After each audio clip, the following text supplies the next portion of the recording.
Hi people, it's Leia again, and Miss Yoda was just over here. Miss Yoda, come say hi. There's Miss Yoda. Anyways, we're back to read you another Bible story. This one is called, Now You Can Read Bible Stories, Wise Solomon. He has his little Hitler hand out. What the fuck? Again, I have to leave a disclaimer in case you haven't seen the previous video. I'm not mocking your religion. I'm not telling you it's right or it's wrong. It's cool, believe whatever the fuck you want to believe. I believe whatever the fuck I want to believe. I just think these books are fucking hilarious. Anyways, now you can read Wise Solomon. Whoa. He's got some little servants right here. She's like, I don't want to be married, but this was an arranged marriage. That's what it looks like. We'll see. We'll uncover the real story. Whoa. I guess this is King David. King David ruled over Israel for 40 years. As a boy, he had killed the giant Goliath and saved his people. Maybe that's why he's standing like so loud and proud. When he grew up, he became king. His armies fought many battles. David loved God. He wanted to thank him for all the good things God had given him. He thought that he would build a great temple in praise of God. God loved David, but he did not want his temple to be built by such a warlike man. Right? I wouldn't want my temple to be built like this guy either. And he's wearing like a fucking little crotch protector. Smart guy that David is. King David had a son. His name was Solomon. I'm guessing that's him. He became king after David died. Solomon was not like his father. He was not a soldier. Sorry. He loved peace. While he was king, there were no wars in Israel. It was a time of peace and plenty. This pleased God. Okay, first of all, how is this peace and plenty? Maybe for Solomon, but not for these people back here. They're fucking picking their food off the fucking ground. While Solomon's over here in his fucking gaudy ass fucking probably 14 karat gold crown and his little fucking scarves.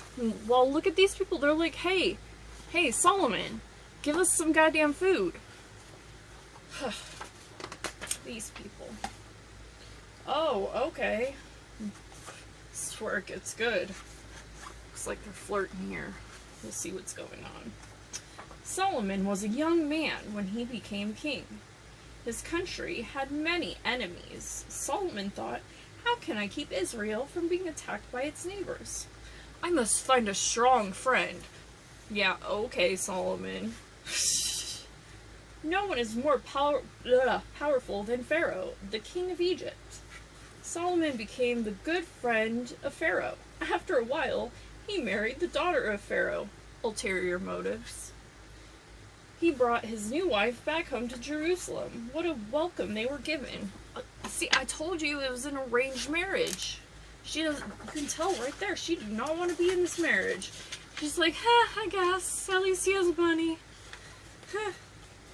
Alright, so, the people of Israel greeted the happy couple with cheers and happiness. They knew now that Israel had a powerful friend. No enemy would dare to attack Israel.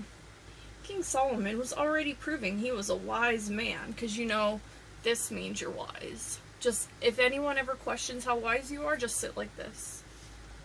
That's what Solomon did. Worked, apparently. Still, the king had doubts about himself. He would often wonder, can I really rule over such a large country as Israel with so many people? I don't know, Solomon. Seems like you have some personal issues you need to figure out. What the hell? Alright, now, I guess he's chilling in bed and some more zombie apocalypse shit. Someone shining some light in his window. I don't know. Then came the time when King Solomon was in a city called Gibeon. which lay 5 miles to the north of Jerusalem. That night, while he was asleep, he had a dream. Oh, so this must be his dream. In his dream, God came to him and said, "Solomon, I have been watching you." Whoa, whoa, whoa. Hopefully he's not been doing anything too crazy with Pharaoh's daughter. You have been a good king to your people. I am pleased with you. I wish to reward you for all the good work you have done. Tell me, what would make you happy? To this, Solomon replied, "A great king must know how to rule. I ask only for wisdom." But I thought back here he already thought he was wise. So I guess it was just a facade. Fake it till you make it, I guess. God was pleased that Solomon had not asked for riches and long life. "You will have a wise and understanding heart," God said, "because you were not selfish. I will give you everything you have not asked for." I could go bad real quick. Then God said, "You will have riches, power, and long life. You will be called Solomon the Wise." So I guess that's his wisdom gleaming in through his fucking window. Whoa. See, look, there it is. That's the wisdom pose. If ever you want someone to think you're wise, you just gotta sit like that. And then maybe you'll have an imaginary man in the sky come tell you, "You are now wise." Alright, the next morning when King Solomon awoke, his heart was filled with gladness. He knew that everything that God had promised him would come true. Solomon was right to have faith in God. As time went by, he became a great and good king. All the world talked about him and how wise he was. Israel became a rich country. His little Aladdin lamp, it's like he's rubbing it for his 3 wishes. And now, what the hell? What poor bird? They're like, "Ha ha, look at you." All the people of Israel loved their king. They trusted him. They were sure he was always fair and understanding. Time went on, and King Solomon grew in wisdom. He was always reading. Well, duh, that's the way you do grow in wisdom. He knew about trees and animals. He learned about birds and fishes. Okay. He knew everything that went on in his kingdom. That's terrifying. It's kind of like Santa Claus, only his name's Solomon, not Saint Nick. Oh, man. And then here we've got, I don't know where his wife went, but we've got all these little people gathering around. He's sitting there in his 24 karat gold fucking throne with his little flip-flops. Everyone's got on flip-flops here. I guess real shoes didn't exist back then. Wise and great men from other lands came to Israel to learn from King Solomon. Other kings visited him. They wanted to see how he ruled his kingdom. They saw how good life was for the people who lived in Israel, and how happy they all were. The other kings wanted the same things for their own people. They listened to King Solomon.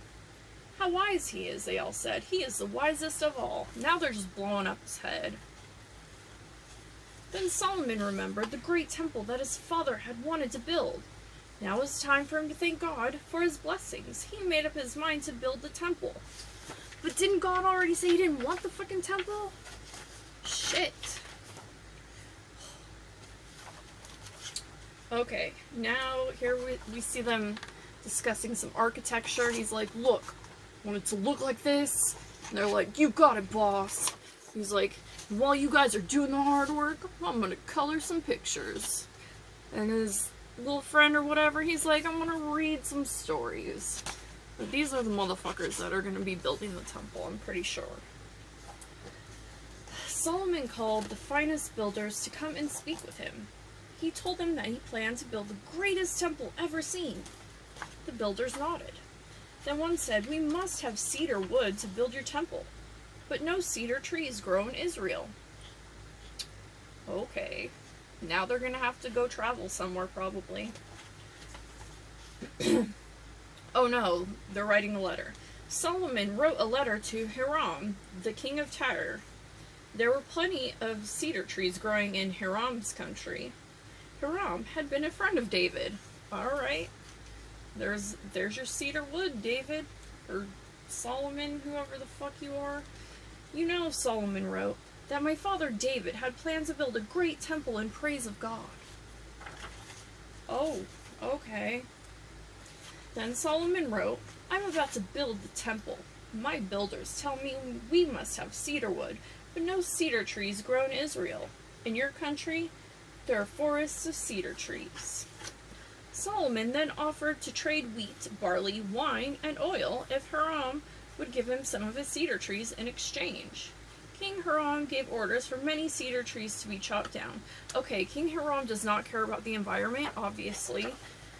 Neither does Solomon. But look at these. Look at these lazy motherfuckers just sitting back while everyone's cutting down the trees. Half naked. What? Don't make no goddamn sense. Let's see what happens. And again, like, they're all half naked, and then people giving the orders are fully clothed. Like, what the fuck? Like, maybe they want some clothes too. I am happy to help the great King Solomon, Hiram wrote back. I am sending you many ships loaded with all the cedar wood you need to build a great temple. Work soon started on the temple, and crowds of people came from all over Israel to help with the building. They wanted to please their king. Large stones had to be carried many miles to the site. Only the finest wood and gold leaf were used.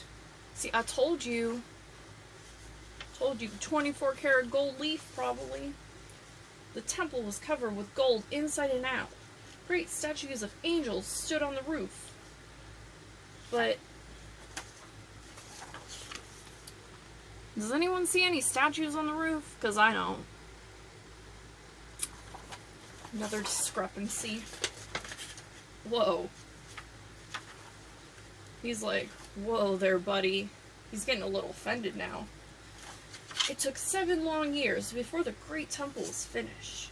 Only the best was good enough for God. Inside the temple, the ark was placed. The ark was a box in which were 2 stones.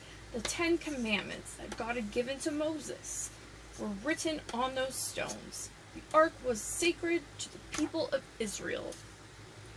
The great temple of Jerusalem was the wonder of all Israel. When it was ready, King Solomon, the wise, offered it to God. The God of our fathers be with us, Solomon cried.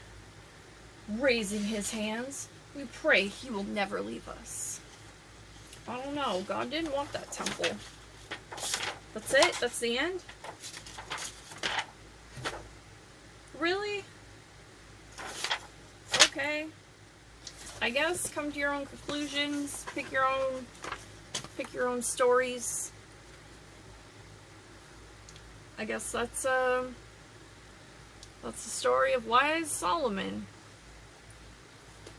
See, if you doubt yourself, if you go like this enough, you'll eventually become wise. And if you read enough. That I know is a fact. The rest of this, I don't know. I wasn't there. See ya later.